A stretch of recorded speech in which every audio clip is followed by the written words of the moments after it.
మనకి కళలు వస్తుంటాయి కదా. కళలు, వాటి ప్రభావాలు ఈ 2026 సంవత్సరం అంతం వరకు కూడా మీకు వచ్చే కళలు ఎలా ఉంటాయి, వాటి యొక్క ప్రభావం వలన మీ జీవనంలో ఏ పరిణామాలు చోటు చేసుకుంటాయో చూద్దాం. ముందుగా ఓం వసుదేవసుతం దేవం కంసచాణూరమర్దనం దేవకీ పరమానందం కృష్ణం వందే జగద్గురుం. కృష్ణం వందే జగద్గురుం, అర్జునం వందే జగదేక వీరం. ఓం శ్రీ రాధాకృష్ణాభ్యాం నమ. మనకి ఏదైనా కొండ ఎక్కుతున్నట్టు కళలు వచ్చినాయి అనుకోండి, ఏమండి బాబాయ్ చచ్చిపోతామండి, కొండ ఎక్కుతున్నట్టు కళలు వస్తున్నాయండి అని చాలామందికి సందేహాలు వస్తాయి. కొండ ఎక్కుతున్నట్టు వస్తే మీరు జీవితంలో పైకి వస్తున్నట్టు లెక్క. ఏమండి నీళ్ళు వచ్చినాయండి కళ్ళలోకి, ఏమండి నీళ్ళు వస్తే అందులో తెల్లగా నీళ్లు ఉన్నాయనుకోండి, బురద నీళ్ళు కాకుండా మీ యొక్క సమస్యలన్నీ కూడా పరిష్కారం అయిపోతున్నాయి అని అర్థం. అలాగే బురద నీళ్లుంటే కష్టాల్లో కూరుకుపోతున్నారు అని వస్తాయి. చాలామందికి చూడండి, దేవలోకంలోనో ఏదో ఒక లోకంలో ఉన్నటువంటి మహాకాళి గుడి, కనకదుర్గాదేవి గుడి ఇది కల్లోకి వస్తున్నాయండి అని చెప్పి చాలామంది శిష్యులు నాకు చెప్తూ ఉండేవారు. అది ఎలా ఉంటాయంటే నీళ్ళల్లో, నదుల నీళ్ళల్లో ఆ గుడి ఎక్కడో ఉంది, కొన్ని వందల ఎకరాల్లో ఉన్నట్టుగా పెద్ద ప్రాంతం.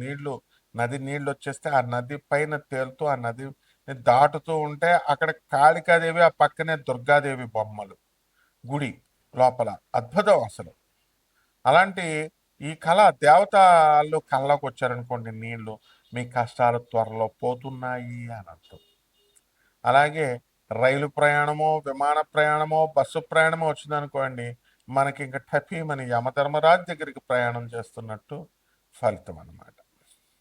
అలాగే మనకి చిన్న పిల్లల కళ్ళలోకి వచ్చారనుకోండి, మన పెద్దవాళ్ళు చెప్తూ ఉంటారు, చిన్న పసిపిల్లలు వస్తే కనుక గాలి కళ్ళలోకి వచ్చినాయి, దెయ్యాల కళ్ళలోకి వచ్చినాయి అని అంటూ ఉంటారు. అలాగే చక్కగా మనకి ఎప్పుడూ కూడా పర్వతాలు, దేవతలు వీళ్ళందరూ వస్తున్నారంటే ఏంటంటే మనకి కేతుగ్రహము మన జన్మ లగ్నములో కానీ జన్మ రాశిలో కానీ వచ్చినప్పుడు ఆ దాని యొక్క ధర్మం వలన మనకి అలా వస్తుంది అని అర్థం. అలాగే కొంతమందికి శ్మశానాల కల్లోకి వస్తుంటాయండి. ఆ శ్మశానాల కల్లోకి వస్తూ ఉంటే మనకి ఏమవుతూ ఉందంటే మనకి గాలి ధూళి అని అనుకుంటాం. అది చెడ్డో తెలీదు, శ్మశానం కల్లోకి వస్తే మంచో తెలీదు, భయం వేస్తుంది ఓ పక్క నుంచి. అంటే శివుడు శవం కల్లోకి వస్తుంది, శివుడు అనమాట. మరుభూమి కైలాసం కల్లోకి వచ్చినంత గొప్పదనమాట. అటువంటిప్పుడు మనం ఏం చేయాలండి అంటే, నిద్ర లేచి టపీమని మంచి కళలు వస్తున్నప్పుడు మనం సాధన చేయాలి, జపాలు చేయాలి. లేచి చక్కగా జపాలు చేసినప్పుడు మనకి బ్రహ్మాండంగా ఉంటుంది. ఇక రక్తం కల్లోకి వస్తుంది, మాంస పదార్థాలు కల్లోకి వస్తాయి. రక్తం కల్లోకి వస్తే కుజగ్రహము అనుకూలత లేదు అని అర్థం.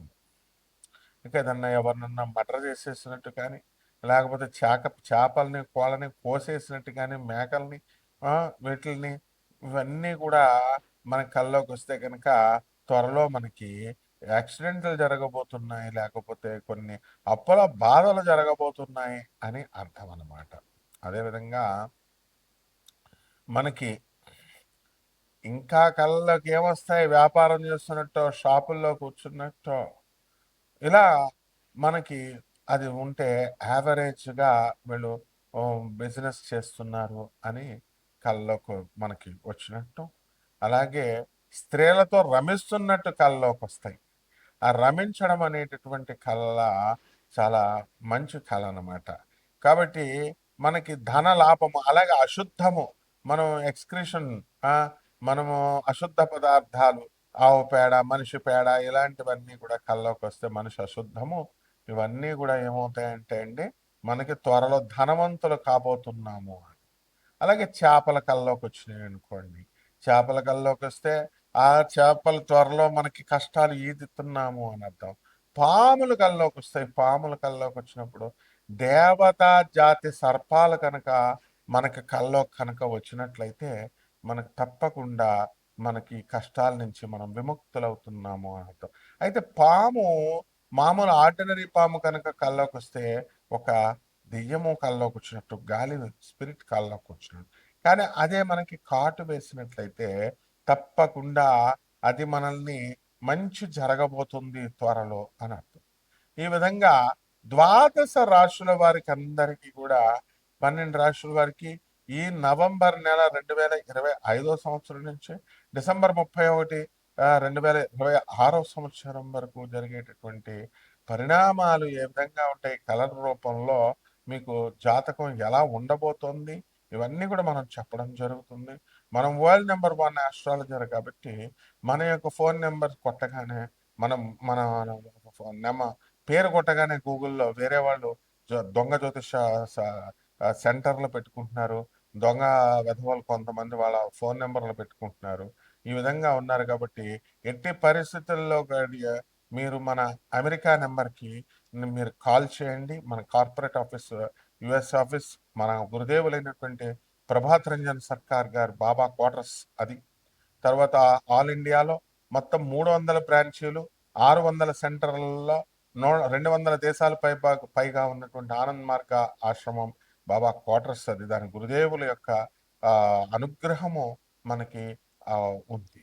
కాబట్టి మీ అందరికీ అది రావాలని చెప్పి నాసా రిపోర్ట్స్ను ఆధారంగా చేసుకొని, అలాగే మనము ఈ యొక్క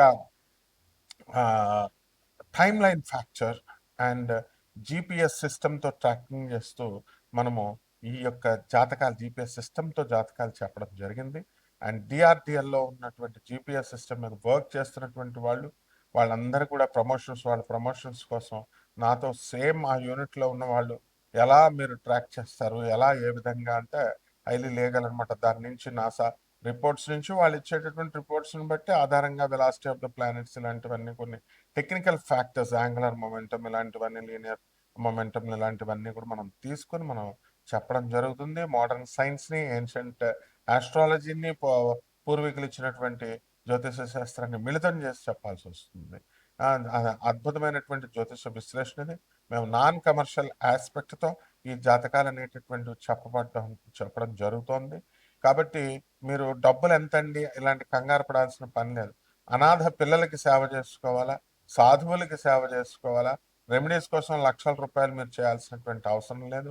మేమంతా కూడా మరి వివిధ ఆనంద్ మార్గ ఆశ్రమంలో ఉన్నటువంటి అనాథ పిల్లలకి, సాధువులకి 10,000 మంది సాధువులు ఉన్నారు, ఒకళ్ళిద్దరికి కాదు చేసేది. కాబట్టి అలాంటి ఆశ్రమాలు మనకు చాలా ఉన్నాయి. కాబట్టి ఎంతసేపు కూడా మీరు కూడా ఇండైరెక్ట్గా చేయండి, డైరెక్ట్గా చేయండి. అనాథ పిల్లలకి, పేదవారికి, వికలాంగులకి, వీళ్ళందరికీ కూడా సాధువులకి, సత్పురుషులకి చేసుకున్నప్పుడు మాత్రమే అవుతుంది. మీరందరూ కూడా గోల్డ్ ఎక్కువగా దొరుకుతుందని చెప్పి, ఎక్కువ రేట్లు దొరుకుతుంది అని చెప్పి వాళ్ళకి ఇచ్చుకోవడం, గర్ల్ ఫ్రెండ్స్కి ఇచ్చుకోవడం డబ్బులు, ఆ తర్వాత ఈ యొక్క స్టాక్ ఎక్స్చేంజ్లో మనం పెట్టుకొని లాస్ అయ్యాము. వీటన్నిటికంటే బెస్ట్ ఏంటంటే ఈ యొక్క హోమాలకు లక్షల రూపాయలు ఏమి ఖర్చు అక్కర్లేకుండా సింపుల్గా, ఆనెస్ట్గా ఈ యొక్క మీరు అనాథ పిల్లలకి సేవ చేసుకోవడం, సాధువులకు సేవ చేసుకోవడం ద్వారా మనము ఈ కర్మల నుంచి తప్పించుకుంటే 12 రాశుల మీద ఈ కళల ప్రభావం ఏ విధంగా ఉంటుంది, దాని యొక్క ఫలితాలు ఎలా ఉంటాయో మనం తెలుసుకుందాం. కుంభరాశి. ఈ కుంభరాశి వారికి అందరికీ కూడా ఏలినాటి శని చాలా ఎక్కువగా ఉంది. మరి ఈ కుంభరాశి వాళ్ళకి దీపాన్ని చూడండి, మనము ఆరిపోయేటప్పుడు ఎక్కువ వెలుగు వస్తుంది, అలా అని మీరు పోల్చుకోకూడదు. ఎక్కువగా ఉందండి, మా పని అయిపోయిందండి అని, పనులు లేవండి అని బాధపడతా ఉంటారు. పనులన్నీ కూడా వస్తాయి. క్రమశిక్షణ అలవాటు చేశాడు, ఆదాయాలు బాగా పెరుగుతాయి. గత నెల కంటే కూడా ఇప్పుడు స్వల్పంగా పెరగడం అనేటటువంటిది జరిగింది. అలాగే మనకి ఖర్చులు కూడా చాలా అధికమైనటువంటి ఖర్చులు, బంధువుల ఇళ్ళకి వెళ్ళడాలు, బంధువులు మీ ఇళ్ళకి రావడాలు, మీరు బంధువులు ఎవరైనా కూడా చనిపోయినటువంటి వార్తలు మీరు వినడమే కాకుండా వాళ్ళ దినం కార్యక్రమాలకు వెళ్ళి అక్కడ మీరే వాళ్ళందరికీ కూడా ఖర్చు పెట్టి మరి అన్నదానాలు, తర్వాత ఈ యొక్క టిఫిన్లు ఇవన్నీ కూడా కొనడం, టీలకు డబ్బులు ఇవ్వడం ఇలాంటివన్నీ కూడా చేస్తారు. మందు పార్టీలు కూడా వచ్చినటువంటి భక్తులందరికీ కూడా మందు పార్టీలు, వాళ్ళకి మందు ఇష్టమని చనిపోయిన వ్యక్తులకి మందు బాటిల్స్ కూడా కొంటారు. అలాగే ఈ యొక్క కుంభరాశి వారికి అందరికీ కూడా కొత్త కొత్త వ్యాపారాలు చేయాలి అనేటటువంటి ఆలోచన వస్తుంది. అందువల్ల మనం అనేక రకాల మార్గాలు అన్వేషిస్తూ ఉంటారు, ఏ వ్యాపారం చేస్తే బాగుంటుంది అని. వ్యాధుల దగ్గరికి వచ్చేసరికి షుగర్ ఎక్కువైపోయింది నాకు, లేకపోతే ఈ యొక్క బీపీ ఎక్కువైపోయింది అనేటటువంటి ఆలోచనలో మీరు ఉంటారు. ఇవేమీ కాకుండా మీరు నార్మల్గా ఉన్నారని చెప్పి ముందు మీరు చక్కగా తలుచుకొని మీరు ముందుకు వెళ్ళిపోతూ ఉండాలి. అదేవిధంగా మీరు చేసినటువంటి దాన ధర్మాలు అత్యధికంగా ఉంటాయి. చక్కగా ఎంతోమందికి తీర్థయాత్రలకు తీసుకెళ్తారు, తీర్థయాత్రలకు తీసుకెళ్ళి చూపించారు.